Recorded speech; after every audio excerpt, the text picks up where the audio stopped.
Sous la présidence de son Excellence Monsieur le Président de la République, le Conseil des ministres a tenu sa session ordinaire ce jeudi 20 juillet 2017 de 10h à 12h avec l'ordre du jour suivant. 1. Message de son Excellence Monsieur le Président de la République.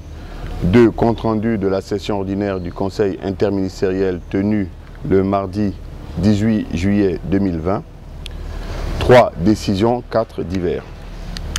Au titre du premier point de l'ordre du jour, Monsieur le Président de la République a réitéré ses instructions au ministère en charge du système éducatif pour plus de rigueur dans les évaluations des apprenants. Le chef de l'État a demandé au ministre en charge de la fonction publique de proposer un plan de renouvellement des cadres au niveau de certains postes de l'administration publique.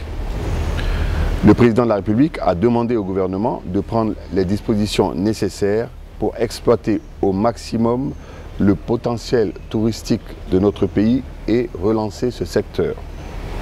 Le chef de l'État a félicité le ministre de l'Unité nationale et de la citoyenneté pour la tenue avec succès de l'atelier participatif d'analyse des conflits pour l'élaboration d'une stratégie de prévention qui a ouvert ses travaux le 19 juillet 2017 à Conakry.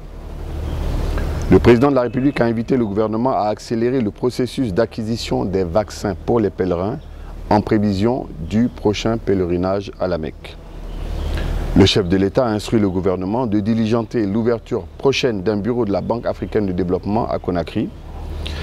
Enfin, le président de la République a demandé au Premier ministre d'organiser une réunion préparatoire à la visite d'une délégation marocaine de haut niveau. Le président de la République a insisté pour que tous les projets faisant l'objet d'accords avec la partie marocaine soient passés en revue.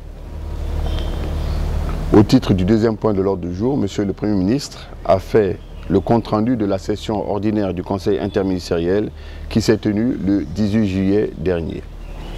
À ce titre, le Conseil a entendu successivement, au titre des communications, le ministre d'État, ministre de l'Hôtellerie, du Tourisme et de l'Artisanat, a fait une communication relative à la problématique de la fourniture des données sur l'économie touristique guinéenne et le fonctionnement du bureau d'accueil de l'Office national du tourisme à l'aéroport international de Conakry-Bessia.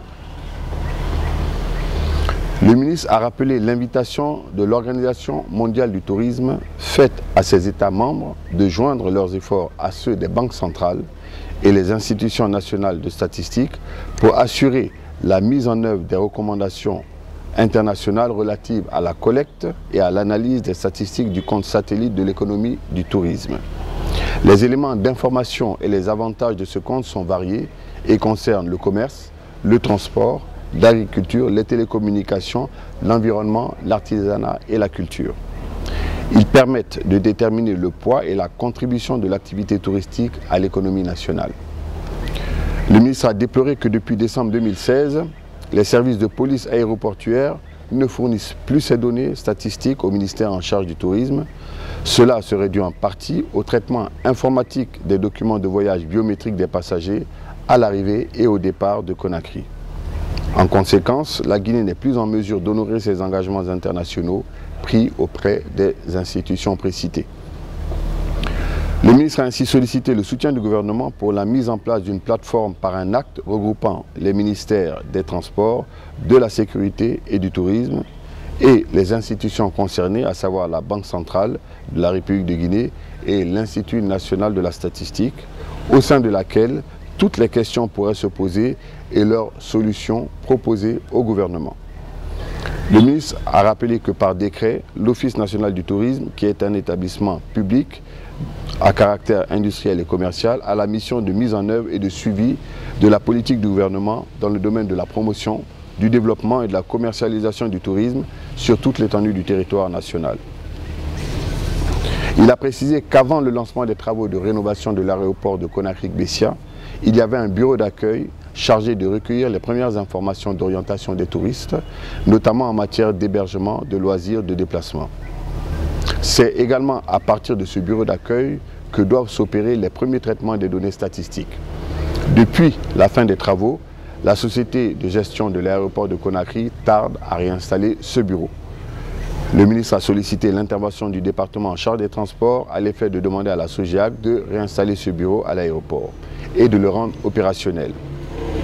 Au terme de la communication, le Conseil a solidairement apporté son soutien au ministre et l'a invité à tenir une réunion de concertation avec ses collègues en charge des transports et de la sécurité pour envisager les dispositions appropriées en vue de l'ouverture du bureau d'accueil de l'Office national du tourisme dans les meilleurs délais. Le ministre du Budget a fait une communication relative au renforcement du pilotage de l'exécution du budget en se focalisant sur les deux volets suivants: le plan d'engagement des dépenses et le module observateur de l'exécution des dépenses publiques. Le ministre a insisté que l'objectif de sa communication est d'apporter un éclairage aux ordonnateurs principaux, c'est-à-dire les ministres, et aux présidents des institutions républicaines sur la mise en place du plan d'engagement des dépenses publiques et du module observateur de l'exécution des dépenses publiques à partir du 3e trimestre de l'année en cours. Le ministre a affirmé que le plan d'engagement permet à chaque ordonnateur d'exécuter son budget dans le respect des équilibres fondamentaux de la politique budgétaire de l'État par des ouvertures trimestrielles de crédits à engager qui tiennent compte des consommations antérieures et des crédits disponibles par rapport à l'autorisation parlementaire. Il renforce le pilotage de l'exécution du budget au niveau de chaque ordonnateur. Le ministre a précisé que le plan d'engagement est établi en liaison avec le plan de passation des marchés. Il est examiné et validé par un comité d'engagement créé auprès du ministre en charge du budget par arrêté du 13 avril 2017 en application de l'article 19 du décret portant règlement général sur la gestion budgétaire et la comptabilité publique. Le ministre a annoncé qu'à la faveur du développement technologique, notamment le câblage par fibre optique des départements, la technologie VPN permet aux DAF et contrôleurs financiers d'intervenir directement à partir de leur poste de travail pour les opérations relevant exclusivement de leur périmètre de responsabilité dans l'exécution du budget. Il a informé qu'un module observateur a été développé par les ordonnateurs principaux afin de leur permettre de suivre les dossiers les concernant dans la chaîne des dépenses, de l'engagement jusqu'au paiement. Le ministre a proposé d'établir un plan de travail assorti d'un programme de passage dans les ministères sectoriels et institutions pour l'installation du module observateur sur les postes des ordonnateurs de dépenses et les DAF. Au cours des débats, les observations ont porté sur les points suivants: la nécessité d'accélérer les décaissements par la mise en place d'un mécanisme de régie assorti d'une justification des dépenses effectuées, la nécessité de notifier les priorités dans le cadre de ce plan d'engagement, la mise en place d'un flux de traitement selon les dates d'arrivée des dossiers, la nécessité de rendre l'outil évolutif et capable de donner toutes les informations relatives aux mouvements opérés sur la chaîne de dépenses de chaque ordonnateur, l'élargissement de la concertation à tous les acteurs du pool économique. Le ministre de l'Enseignement préuniversitaire et de l'Alphabétisation a fait une communication relative au nouveau calendrier scolaire en République de Guinée. Il a annoncé que son département s'engage dans un processus de réforme pour la qualification du système éducatif guinéen en s'inspirant des recommandations de la Commission nationale de réflexion sur l'éducation, de la concertation avec les cadres de l'éducation au niveau national et au niveau central et déconcentré, ainsi que les associations de parents d'élèves et amis de l'école et l'intersyndicale de l'éducation. Le ministre a précisé que le but visé est l'amélioration de l'offre pédagogique et la promotion de l'égalité de chances de réussite de tous les apprenants. Parmi les premières innovations déjà engagées, on peut citer entre autres la suppression de la moyenne annuelle au niveau du baccalauréat unique, la déconcentration de l'évaluation des examens du CEE et du BEPC dans les préfectures et régions, la réinstauration de l'évaluation trimestrielle.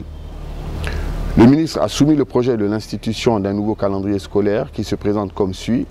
L'année scolaire ira dorénavant du 15 septembre au 31 mai.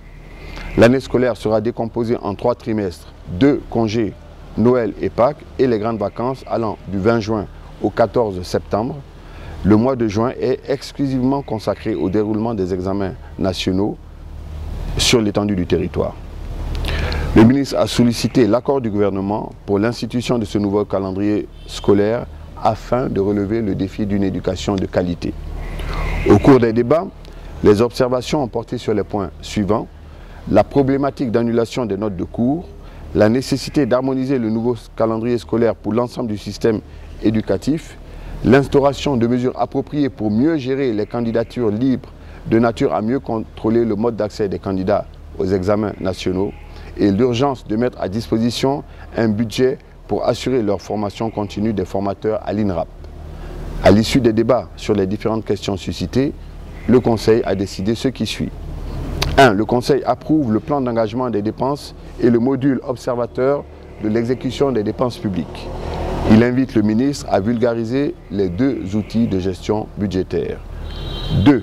Le Conseil adopte le nouveau calendrier scolaire au compte de l'enseignement préuniversitaire et de l'alphabétisation et invite le ministre à le partager avec l'ensemble des acteurs du système éducatif.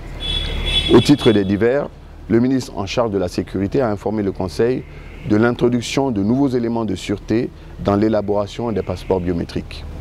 Le ministre en charge de la citoyenneté a informé le Conseil de la tenue de son atelier sur la prévision et la gestion des conflits prévu du 19 au 20 juillet 2017 avec l'appui technique et financier du Programme des Nations Unies pour le développement, le Conseil des ministres.